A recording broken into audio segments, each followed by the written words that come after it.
She secretly despised Charlton Heston behind the scenes, and the reason is shocking. Charlton Heston and Sophia Loren, two of the most breathtaking stars to ever grace the silver screen. When they came together for the sweeping historical epic El Cid in 1961, they created movie magic that has endured for generations. Their on-screen chemistry as the legendary Spanish knight and his proud, beautiful wife captivated audiences worldwide, creating the impression of a perfect Hollywood pairing. But behind the cameras, a very different story was unfolding, one of mounting tension, professional disrespect, and a rivalry so intense that Sophia Loren would privately vow never to work with Charlton Heston again. They looked madly in love on screen, but the minute Anthony Mann called cut, they couldn't stand to be in the same room together, revealed a longtime assistant director who worked on the troubled production. It was the most convincing acting I've ever witnessed, because I knew what was really happening when the cameras weren't rolling. For over 6 decades, Loren maintained a dignified public silence about her true feelings toward her famous co-star. But in private conversations with close friends and the occasional unguarded interview moment, the truth gradually emerged, and it's far more shocking than fans could have imagined. What could the commanding, charismatic Charlton Heston have done to earn the lasting contempt of his Italian co-star? The answer involves a stunning betrayal during the filming of one of cinema's most emotional scenes, a moment so professionally devastating that Loren later confided to a friend it was the most deliberate humiliation any actor has ever inflicted on me. The most disturbing revelation surrounds a pivotal moment in the film where Heston made a demand so outrageous that it left the director speechless, a power play designed to diminish Loren's performance in what should have been her character's most powerful scene. When Loren discovered what had happened, she was not just angry, she was heartbroken. To truly understand this legendary Hollywood feud, we must journey back to the sun-drenched Spanish locations where El Cid was filmed, where two of cinema's most beautiful stars were about to discover they had absolutely nothing in common, except their mutual determination to outlast each other. What makes this particular Hollywood rivalry so fascinating isn't just that these two stars disliked each other, it's how completely they managed to hide their contempt while creating one of cinema's great love stories. In an era before social media could expose every on-set disagreement, stars had both the ability and the professional obligation to keep their true feelings hidden from the public. For Sophia Loren, raised in the poverty of post-war Naples and still establishing herself in American films, El Cid represented a crucial opportunity to prove herself as more than just a beautiful face. For Charlton Heston, fresh from his Oscar-winning triumph in Ben-Hur, it was another chance to cement his status as Hollywood's premier historical hero. These competing agendas, combined with fundamentally different acting philosophies and the pressure of an expensive, difficult production, created the perfect conditions for conflict. What began as professional tension would escalate into something far more personal, a clash that would influence both stars' future career choices and leave wounds that never fully healed. The story of what really happened between these cinema legends reveals not just a clash of personalities, but a fundamental divide in how they viewed acting, storytelling, and the very nature of movie stardom itself. But my love won't die. Kill it. You kill it!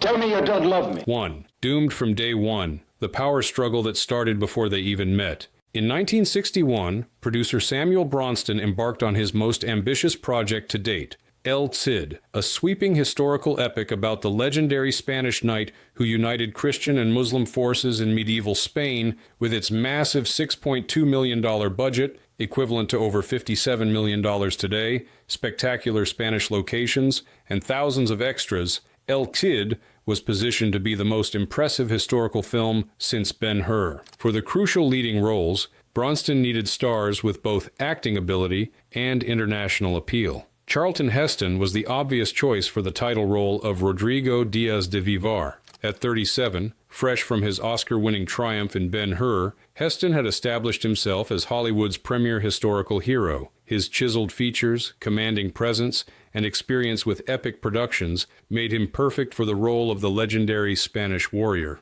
For the role of Doña Jimena, El Cid's proud and passionate wife, Bronston made a bold choice: 27-year-old Italian sensation Sophia Loren. Though already a major star in Europe, Loren was still establishing herself in Hollywood, eager to prove she was more than just a beautiful face. She had recently won acclaim for her powerful dramatic work in Two Women and represented the passionate, emotional counterpoint to Heston's more stoic screen presence. On paper, it seemed like an ideal pairing, but trouble began brewing before either star even arrived in Spain. The conflict started with the contract negotiations, revealed Alfonso Castillo, an assistant to producer Bronston, who witnessed the pre-production tensions. Heston's deal specified top billing in every market worldwide. When Sofia's team discovered this, they were furious. The dispute wasn't merely about ego. In Italy, France, and much of Europe, Lauren was actually a bigger box office draw than Heston. Her representatives argued that in those markets, her name should appear first on posters and in credits.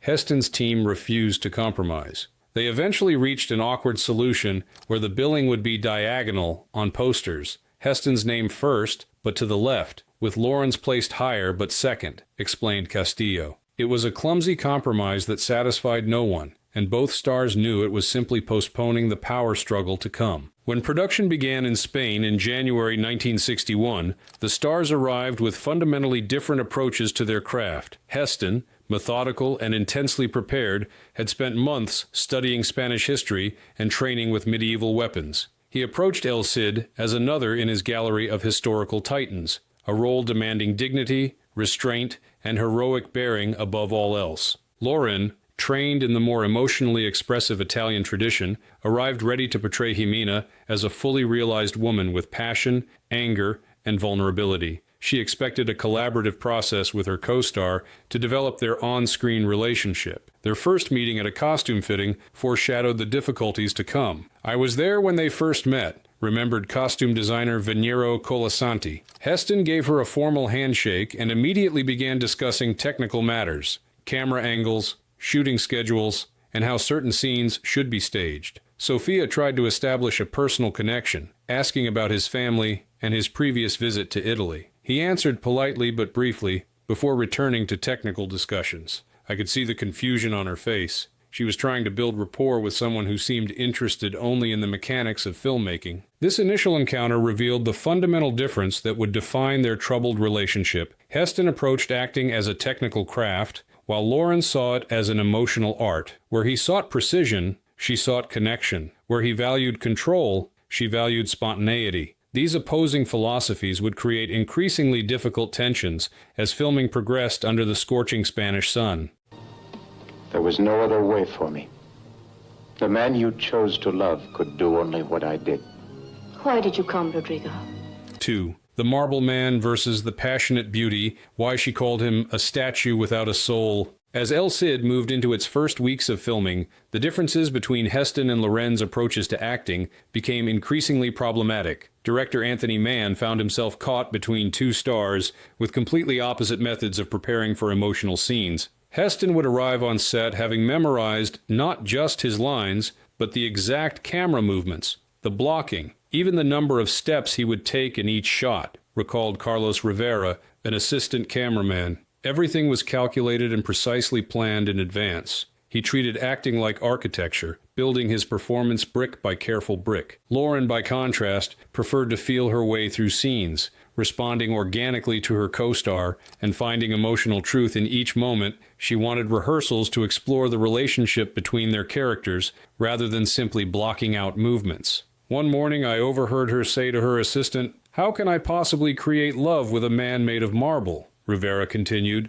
She was genuinely struggling to connect with Heston, who seemed more concerned with hitting his marks perfectly than creating a believable romance. The first major clash occurred during filming of a pivotal scene where Jimena, believing Rodrigo responsible for her father's death, demands he marry her so she can make his life miserable. The scene required intense emotion from Lauren while Heston needed to remain stoically dignified. Director Anthony Mann wanted to capture the raw emotion of their confrontation in extended takes, allowing the tension to build naturally. Lauren embraced this approach, but Heston reportedly expressed concerns about excessive emotionality overwhelming the scene's historical significance. After the first take, which was absolutely electric thanks to Sofia's intensity, Heston approached Mann and suggested they tone down her performance, claimed Juan Moreno, a script supervisor present that day. He actually said, "This isn't an Italian melodrama, it's a historical epic." Sophia overheard this comment, and though her English wasn't perfect, she understood enough to be deeply offended. When Mann sided with Lauren, allowing her to maintain the emotional intensity she had brought to the scene,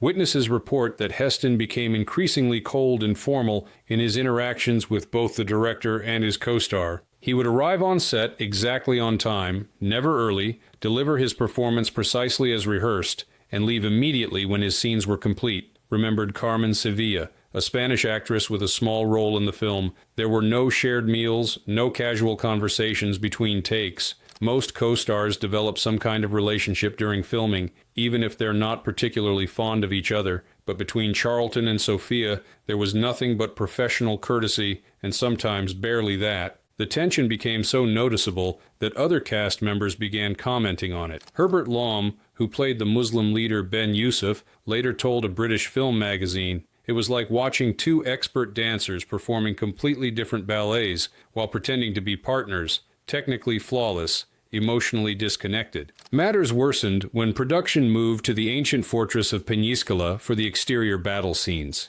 The summer heat was punishing, often exceeding 100 degrees, and both stars were required to wear heavy period costumes while working 12-hour days. The heat made everyone irritable, but it seemed to affect their relationship particularly badly, said Miguel Gonzalez, a local production assistant. Heston never complained. He prided himself on his professionalism, but he became even more withdrawn. Sophia, being Italian, was more expressive about her discomfort. I remember her asking for additional breaks to cool down, and Heston making a comment, not directly to her, but loud enough to be overheard, about Europeans lacking endurance. The cultural divide between them was becoming a canyon. This fundamental clash of approaches, Heston's Anglo-Saxon reserve versus Lauren's Mediterranean expressiveness, added another layer to their increasingly difficult working relationship. What had begun as a professional disagreement about acting methods was evolving into something more personally hurtful.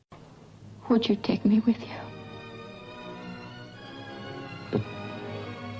No, 3. The wedding night betrayal, the on-set power move that left her in tears. By the third month of production, the professional distance between Heston and Loren had calcified into what crew members described as Cold War conditions. They spoke to each other only when necessary, delivered their lines with professional skill, then retreated to separate spaces between takes. Then came the incident that would transform professional tension into lasting animosity, a moment so shocking that crew members were still discussing it decades later. It occurred during filming of what should have been the emotional heart of the movie, the wedding night scene between Rodrigo and Jimena. According to the script, after their politically arranged marriage, the couple would share a tender moment of genuine connection, with Jimena beginning to see beyond her hatred to the honorable man she had married. Director Anthony Mann had planned an intimate sequence with close-ups, capturing the subtle emotional shifts as these two proud characters began to lower their defenses.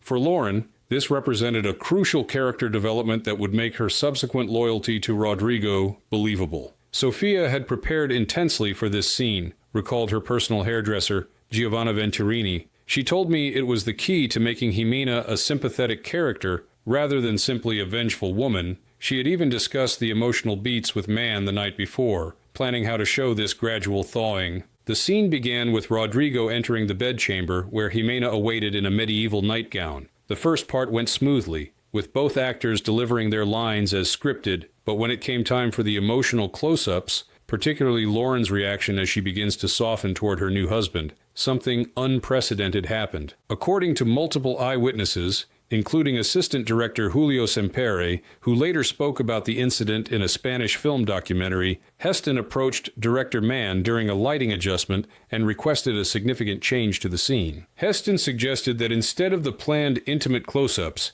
they shoot the remainder of the scene in a wider angle that would capture both of them in profile against the dramatic window, Sempere recalled. He argued that this would better maintain the epic visual language of the film. What made this request so unusual and so upsetting to Lauren was that it came in the middle of shooting a scene they had already discussed, and blocked, moreover, the suggested change would specifically minimize the emotional moment Loren had prepared for, where audiences would see Jimena's hatred beginning to transform into understanding. When Mann hesitated, according to Semper and others present, Heston pressed the matter by suggesting the close-ups would slow the film's pace, and noting that his contract granted him approval over key camera setups. "I was standing near Sofia when this conversation happened," said Carmen Sevilla. "She didn't make a scene. She was too professional for that, but I saw her face change as she realized what was happening. He was essentially trying to reduce her emotional moment in a scene crucial to her character. In that moment,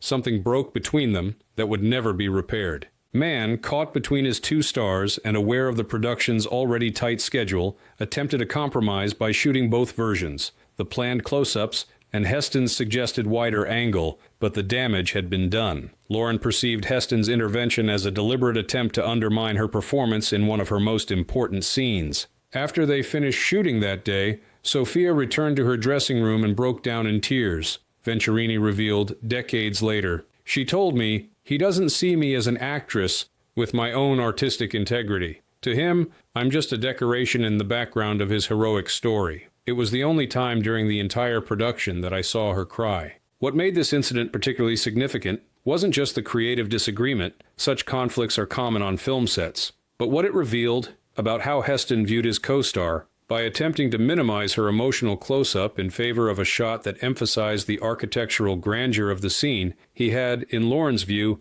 exposed his lack of respect for her as an equal creative partner. For the remaining 3 months of production, whatever professional courtesy had existed between them disappeared entirely. They now communicated almost exclusively through intermediaries, with Heston sending his assistant to inform Lauren of any concerns rather than speaking to her directly. They became like two separate production units that happened to be filming the same movie, remembered cinematographer Robert Krasker. "We essentially had to schedule them as if they were never available at the same time except when absolutely necessary for shared scenes." If you are forsworn, may you die such a death as your brother did. 4. Stolen from the screen. The shocking editing room conspiracy she never forgave. As difficult as the production had been, the worst was yet to come for Sophia Loren. After enduring months of tension and fighting for her character's emotional integrity, she would face one final betrayal that would cement her private disdain for Charlton Heston for decades to come. The incident occurred during post-production, when director Anthony Mann was assembling the first cut of El Cid in Rome. As a courtesy to his stars, Mann invited both Heston and Lauren, who was filming another project nearby, to view selected scenes and provide feedback before the edit was finalized. Lauren arrived for her scheduled viewing with great anticipation, particularly to see how the wedding night scene, the source of such conflict, had turned out. What she saw left her stunned and, according to those close to her, genuinely heartbroken. "She came back from that screening in a state I'd never seen before," recalled Carlo Ponti Jr., son of Lauren's husband and longtime producer Carlo Ponti. Though only a child at the time, he vividly remembered his mother's distress that evening. "She wasn't angry. She was hurt in a deep, fundamental way. She kept saying, 'They took it all away. Everything I built for Jimena, gone.'" What had happened? According to several sources involved in the post-production, including assistant editor Mario Verdi, Heston had made a special trip to the editing suite in Rome before Lauren's scheduled viewing. During this visit, he had leveraged his considerable industry influence to convince the producers to minimize many of Lauren's most powerful emotional moments, particularly in the wedding night scene that had been so contentious during filming. The version Sophia saw had been dramatically altered from Mann's original cut, Verdi explained years later. Most of her critical close-ups had been shortened or removed entirely. The wedding night scene now emphasized exactly what Heston had pushed for on set, the architectural grandeur rather than Jimena's emotional journey. Even more upsetting to Lauren was the discovery that a particularly moving monologue where Jimena explains her conflicted feelings about Rodrigo had been cut from the film entirely. This scene, which Lauren had fought hard to preserve during filming, had been one of her proudest moments in the production. "She had put her heart and soul into that monologue," said Venturini, her hairdresser and confidant. She had even worked with a dialogue coach to perfect her English pronunciation for that specific scene. To discover it had been removed completely, apparently at Heston's suggestion that it slowed the narrative momentum, was devastating to her. When Lauren attempted to appeal directly to Mann about these changes, she discovered something even more disturbing. The director himself had been overruled by the producers, who were concerned about the film's already lengthy running time and were deferring to their male lead's judgment about what should remain. "Anthony was apologetic but helpless," recalled Verdi. "He told her, "Sophia, you gave a beautiful performance, but this is now out of my hands." The financial backers are nervous about the film's commercial prospects, and they're listening to Heston because he has a proven track record in historical epics. For Lauren, this was the final insult, not just to her as an actress, but as a woman in an industry dominated by men. Her character, already secondary to Heston's in the original script, had been further diminished in the editing room, reduced to what she later privately described as a beautiful face looking adoringly at the hero. According to those in her inner circle, this post-production betrayal affected Lauren far more deeply than the on-set tensions. It transformed what might have remained a difficult but forgettable professional experience into something she would carry with her throughout her career, a profound lesson about power dynamics in Hollywood and the vulnerability of an actress's work after filming concludes. "She never spoke publicly about how deeply this hurt her," said Italian director Vittorio De Sica, who worked closely with Lauren on several films, but those of us who knew her well understood that El Cid represented a turning point in how she approached her career. After that experience, she became much more insistent on working with directors she trusted completely and securing contractual protections for her performances. The final cut of El Cid was released in December 1961 to commercial success and generally positive reviews. Critics praised the spectacular battle scenes, the historical grandeur, and Heston's commanding presence as the legendary Spanish hero. Lauren received compliments for her beauty and dignity, but few mentions of the emotional depth she had fought so hard to bring to Jimena. For audiences, the film appeared to be another triumphant historical epic. They had no way of knowing that behind the scenes, a real human drama had played out, one that left lasting scars on one of cinema's most beloved actresses. We have a word for a warrior with a vision to be just and the courage to be merciful. We call such a man El Cid. 5. Fake smiles, real hatred, the press tour that had publicists walking on eggshells. When El Cid premiered with great fanfare in December 1961, Sophia Loren and Charlton Heston stood side by side on red carpets, smiling for photographers and saying all the right things about their wonderful collaboration. It was a masterclass in Hollywood professionalism, two consummate actors giving perhaps their most convincing performances off-screen. But those involved with the promotional tour witnessed a very different reality behind closed doors. The tension between them was so thick you could cut it with a sword, recalled Patricia Reynolds, a publicist who coordinated several press events for the film. They would arrive separately, stand as far apart as possible during photos, and leave immediately after fulfilling their contractual obligations. There were no shared meals, no casual conversations, nothing like you'd normally see between co-stars promoting a major film. The international press tour for El Cid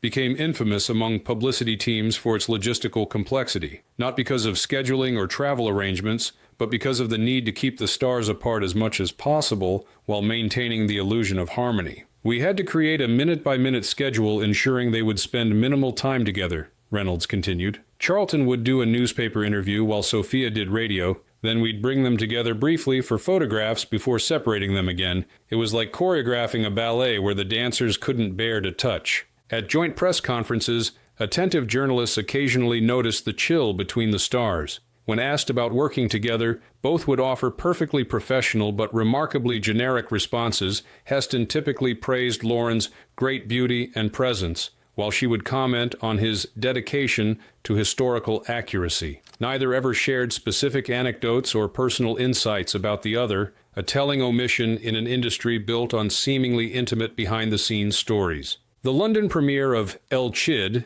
in December 1961 provided perhaps the most revealing glimpse of their strained relationship. As they posed for photographs on the red carpet, a reporter asked them to stand closer together for a better shot. "I'll never forget the look that passed between them," said British film journalist Malcolm Edwards, who was covering the event. "It was barely a second, but in that moment, the facade dropped completely. Then they moved mechanically together, maintained frozen smiles for exactly as long as necessary, and immediately stepped apart when the photographers finished." At the reception, following the premiere, Heston and Lauren performed another carefully orchestrated dance, appearing to mingle with the same groups, but never actually engaging with each other directly. When Heston was speaking with producers on one side of the room, Lauren would be entertaining journalists on the other. When they were inadvertently brought together in the same conversation circle, one would invariably find a reason to move elsewhere within minutes. It was the strangest thing to witness, Edwards continued. Here were two people who had just portrayed one of cinema's great love stories, yet they couldn't bear to be in each other's company for more than a few minutes. Yet both were such professionals that unless you were watching very closely, you'd never know anything was amiss. Perhaps the most revealing moment came during a television interview in Rome when a journalist, unaware of the tension, asked them to describe what they had learned from each other during the making of El Cid. An uncomfortable silence followed. Charlton finally said something about Sophia teaching him about European passion for the material, remembered Lorenzo Camerini, who worked as a translator for the Italian press events. It sounded like a compliment until you realized he was essentially calling her overly emotional. Sophia's response was equally pointed. She said Charlton had shown her how precisely American actors plan every moment. To anyone who understands acting approaches, they were essentially criticizing each other's methods while smiling perfectly. As the promotional obligations for El Cid finally concluded in early 1962, both stars returned to their separate worlds with evident relief.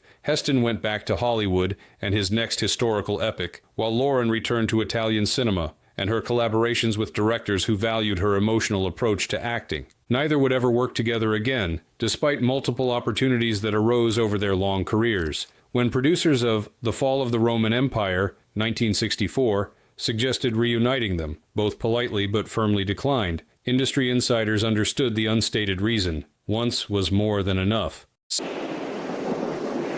I'm home. All the time. 6. The Silent Revenge. How she erased him from her history for 60 years. In the decades that followed El Cid, keen observers began noticing a pattern in how Sophia Loren discussed her extensive career. When asked about former co-stars like Marcello Mastroianni, Cary Grant, or Clark Gable, her face would light up with genuine warmth as she shared affectionate anecdotes and praised their talents. But when Heston's name arose, something changed. Her smile would tighten, her answers would become brief and formal, and she would quickly steer the conversation in another direction. It became almost a game among entertainment journalists, noted veteran Hollywood reporter Robert Osborne. Could you get Sophia Loren to say more than 2 sentences about working with Charlton Heston? Almost no one succeeded. Loren, raised in poverty in Naples and having survived World War II as a child, had learned early that direct confrontation wasn't always the wisest strategy. Instead, she developed a more subtle but ultimately more devastating response to Heston. She simply excluded him from her narrative. In her various memoirs, television appearances, and retrospective interviews spanning decades, Loren would discuss virtually every significant film and co-star in her career. Except Heston El Cid, despite being one of her biggest international productions, received only passing mentions in her autobiographies, typically focusing on the Spanish locations or director Anthony Mann's visual style rather than her leading man. During a 1976 film retrospective in Paris, Loren spoke enthusiastically about working with leading men from Cary Grant to Marcello Mastroianni to Clark Gable, sharing warm personal anecdotes about each. When moderator Claude Chabrol mentioned El Cid and her work with Heston, she smoothly pivoted to discussing the magnificent Spanish landscapes and the challenges of performing in a second language, never once addressing Heston directly. This pattern of selective memory continued throughout her career. In a 1991 interview with Barbara Walters, Loren became animated discussing various co-stars, describing Peter Sellers as a comic genius with a beautiful, troubled soul, and praising Richard Burton's magnificent voice and generous spirit. When Walters mentioned Heston, Loren simply nodded and said he was very professional, before immediately shifting to discussing director Anthony Mann's visual approach to El Cid. Perhaps the most telling example of Loren's subtle revenge came during a 1995 American Film Institute tribute to her career. In a montage celebrating her famous on-screen partnerships, clips from El Cid were conspicuously brief, just enough to acknowledge the film's existence without dwelling on it. When the camera cut to Loren after the Heston clips, viewers noted a momentary tightening of her famous smile before she graciously acknowledged the applause. Sophia doesn't need to speak ill of anyone, observed veteran Hollywood columnist Shirley Eder. She simply illuminates her treasured colleagues so brightly that those left in shadow become all the more noticeable. This strategy proved far more effective than any public criticism would have been. By simply excluding Heston from her rich tapestry of career reflections, Lauren created a conspicuous absence that spoke volumes. Industry insiders understood the message. Of all the co-stars in her remarkable career, only Heston was unworthy of her reminiscences. When asked directly about Heston in a rare, unguarded moment during a 1999 interview with Italian television, Lauren provided perhaps her most revealing comment. In cinema, as in life, some people are interested in true connection, while others are concerned only with how they appear. I have always preferred the former. The elegant simplicity of her decades-long approach demonstrated why Sophia Loren remained not just a great actress, but a woman of remarkable strategic intelligence. She understood that in Hollywood, being excluded from the narrative can be far more damaging than being criticized within it. If you are forsworn, you die such a death as your brother did, struck from behind by the hand of a traitor. 7. The cold calculation. Why he deliberately sabotaged Hollywood's most beautiful woman. While this story has focused primarily on Sophia Loren's experience, it's important to consider Charlton Heston's perspective on their troubled collaboration, particularly as it reveals fundamental differences in their approaches to acting and stardom. By all accounts, Heston approached loathed with the same professionalism and dedication he brought to all his roles. Known for his meticulous preparation, he spent months studying Spanish history and medieval warfare, even learning to ride horses and handle swords with convincing skill. His commitment to his craft was never in question. Gore Vidal, who worked with Heston on Ben-Hur, once observed that Charlton didn't view acting as a collaborative art so much as a personal crusade. He prepared so thoroughly and had such a clear vision of his characters that suggestions from others could feel like intrusions. This approach served Heston well in roles where he portrayed isolated heroes, Moses receiving the commandments alone on Mount Sinai, or Judah Ben-Hur enduring solitary suffering. But in roles requiring intimate connection with a co-star, this self-contained method created barriers. Fraser Heston, Charlton's son, who later became a filmmaker himself, offered perhaps the most insightful perspective on his father's approach. My father came from a generation of actors who believed that maintaining a certain distance preserved the mystery necessary for stardom. It wasn't personal, he simply felt that too much familiarity might diminish the impact of what happened on screen. This philosophy extended to how Heston viewed the hierarchy of storytelling. In historical epics like El Cid, he believed the heroic narrative should take precedence over personal relationships, as he explained in a 1970 interview with American Film Magazine. In these grand historical tapestries, the love story is important, but it must serve the larger heroic journey. The audience comes to see a man become legend, not to watch domestic scenes. This perspective might explain why Heston advocated for minimizing some of Loren's more emotional scenes, not out of personal animosity, but from a genuine belief that they detracted from what he saw as the film's primary purpose. Even Heston's defenders, however, acknowledged that his approach could come across as coldness or arrogance to those who didn't share his artistic philosophy. Director Franklin J. Schaffner, who worked with Heston on Planet of the Apes and The Warlord, once remarked, "Chuck's intensity of focus can be misinterpreted. He's not being aloof. He's being concentrated. But I understand how others might not see the distinction." In his later years, Heston became more reflective about his relationships with co-stars. While never directly addressing tensions with Loren, he acknowledged in his 1995 autobiography that my devotion to preparation and precision sometimes created distance where warmth might have been more beneficial. Acting is a curious profession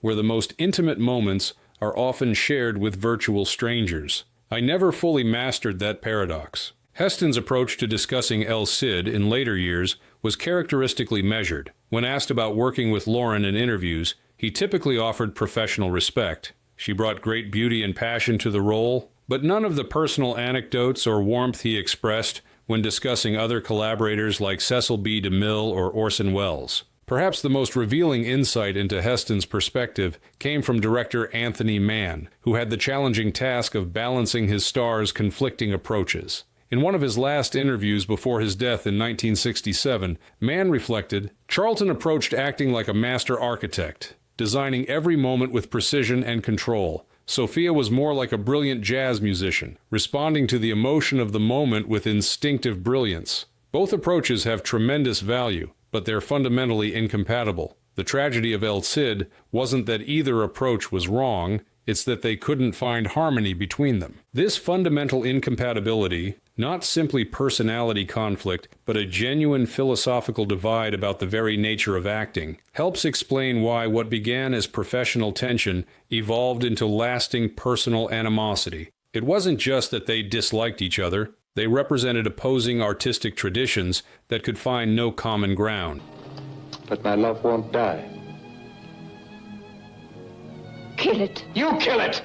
8. Perfect strangers, perfect lovers. Hollywood's most convincing on-screen lie. As we look back on the troubled collaboration between Charlton Heston and Sophia Loren, what emerges isn't simply a tale of personal animosity, but a collision of fundamentally different artistic philosophies, cultural backgrounds, and approaches to stardom. Their conflict on El Cid represents something larger than either individual. It symbolizes a turning point in Hollywood history where the classical, monument-like approach to screen acting exemplified by Heston began giving way to the more naturalistic, emotionally accessible style that Loren helped pioneer. In many ways, their inability to connect meaningfully on screen despite their undeniable talents foreshadowed changes in audience expectations.